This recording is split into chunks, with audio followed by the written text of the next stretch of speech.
도도진경하심으로 우리의 신앙을 하나님 앞에 고백합니다. 나는 전능하신 아버지 하나님, 천지의 창조주를 믿습니다. 나는 그의 유일하신 아들 우리 주 예수 그리스도를 믿습니다.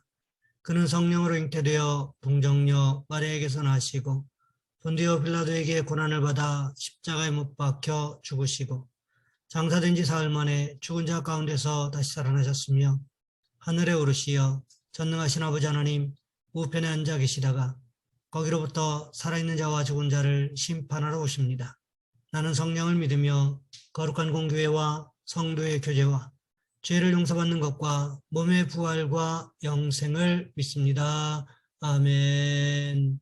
찬송가 278장입니다.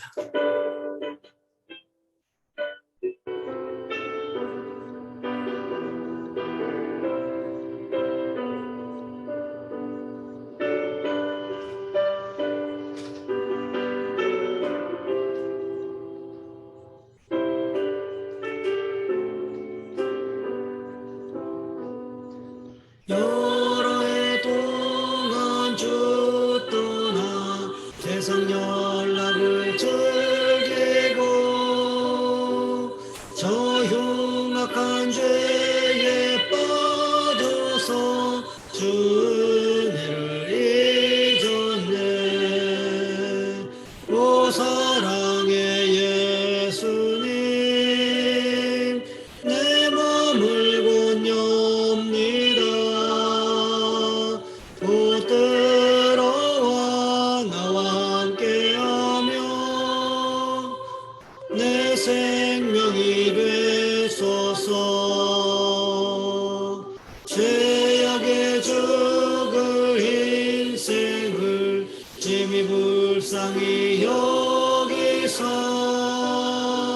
저 하늘의 영광 버리고 이 세상에 오셨네. 오 사랑의 예수님, 내 맘을 곧 엽니다. 곧 들어와 나와 함께하며 내 생명이 되소서.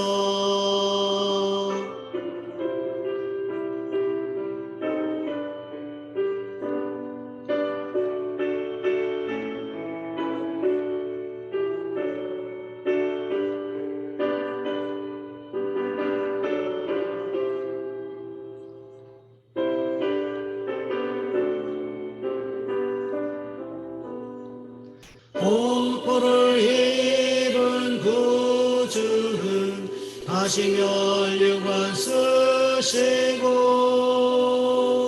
저 십자가 높이 달리사 그 아픔을 참았네.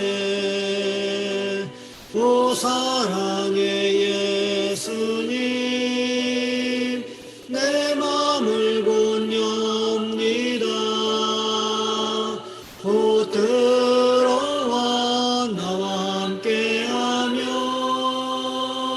내 생명이 되소서. 미련한 우리의 인생은 주의 공로를 모르고 그 쓸쓸한 사막 가운데 늘 헤매고 다녔네. 오 사랑의 예수님, 내 맘을 곧 엽니다. 곧 들어와 나와 함께하며 내 생명이 되소서.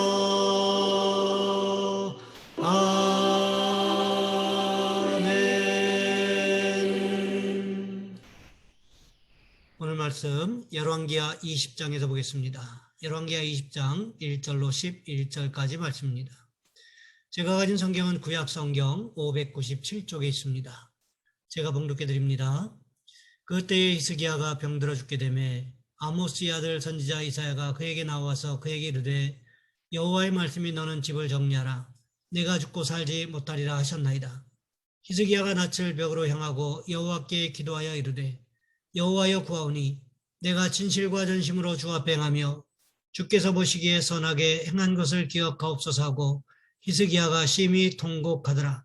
이사야가 성읍 가운데까지도 이르기 전에 여호와의 말씀이 그에게 임하여 이르시되 너는 돌아가서 내 백성의 주권자 히스기야에게 이르기를 왕의 조상 다윗의 하나님 여호와의 말씀이 내가 내 기도를 들었고 내 눈물을 보았노라.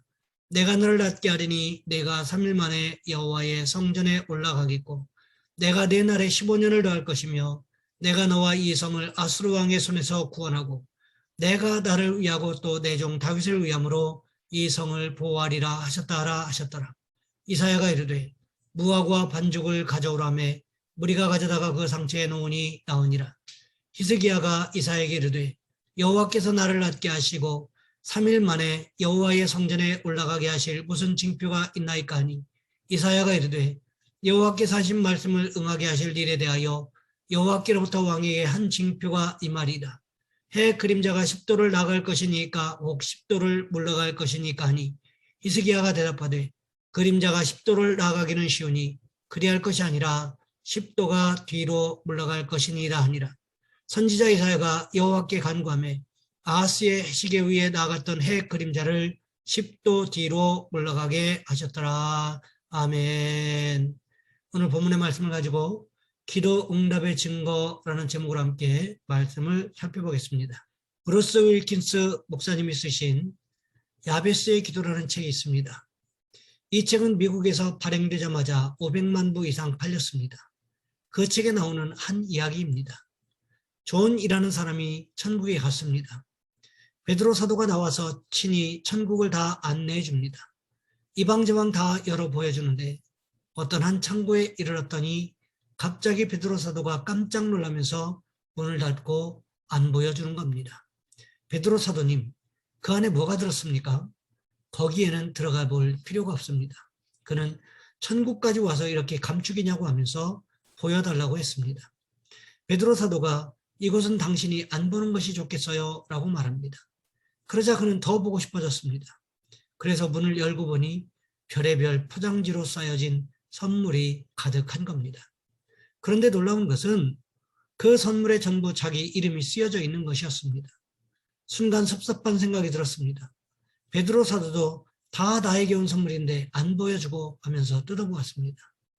그 속에는 이 땅에 있을 때 그렇게 원하고 소원했던 모든 것들이 가득 차 있었습니다. 마음이 아팠습니다. 왜 내가 이걸 못 받았지? 여기에 다 써놓았는데 왜 그 응답이 내게 도달하지 않았지? 그래서 베드로 사도에게 따집니다. 베드로 사도님, 왜 이것이 배달 사고가 났습니까? 그러자 베드로 사도가 말하기를 그 이유는 자네가 달라고 요청을 안 해서 그래. 하나님이 주려고 다 써놓았는데 달라고 요청을 해야지 라고 했다고 합니다. 그렇습니다. 하나님은 우리가 기도하기도 전에 무엇이 필요한지를 다 알고 계시는 분이십니다. 문제는 무엇일까요?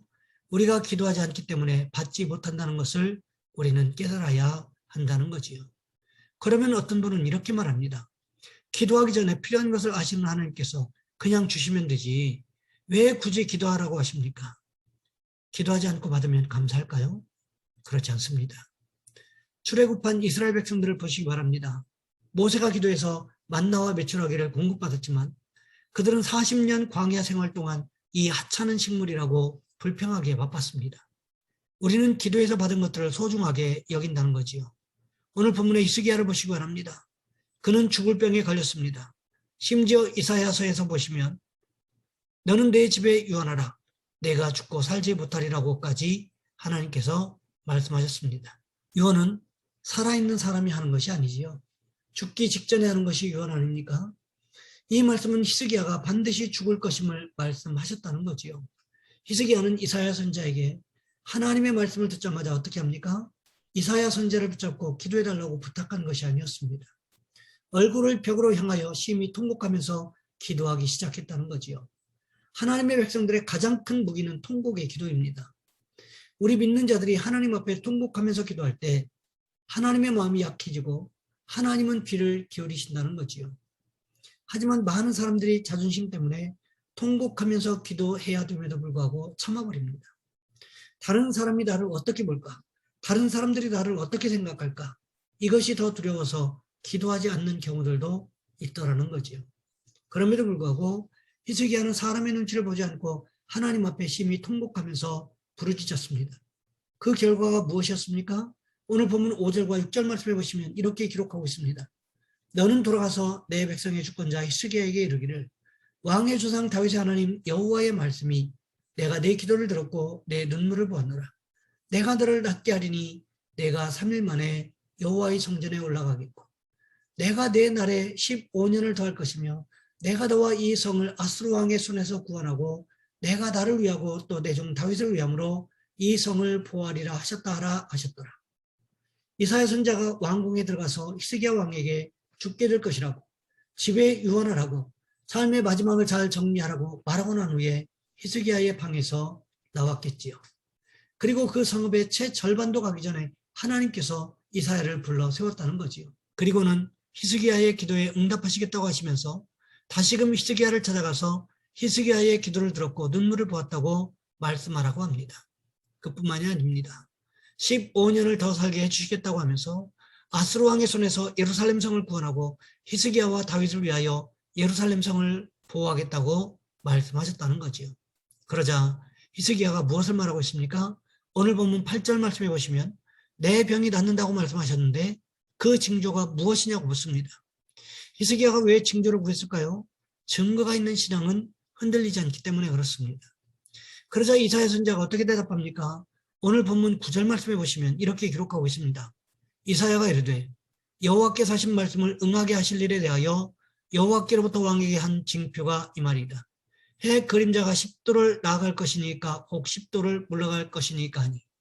오늘 본문에 보시면 해 그림자라고만 되어 있는데 이것이 무엇을 가리키는 것일까요? 이사야 38장 8절 말씀해 보시면 이것이 무엇인지에 대해서 정확하게 가리키고 있는데 이것이 바로 아하스의 해시계라고 기록하고 있습니다.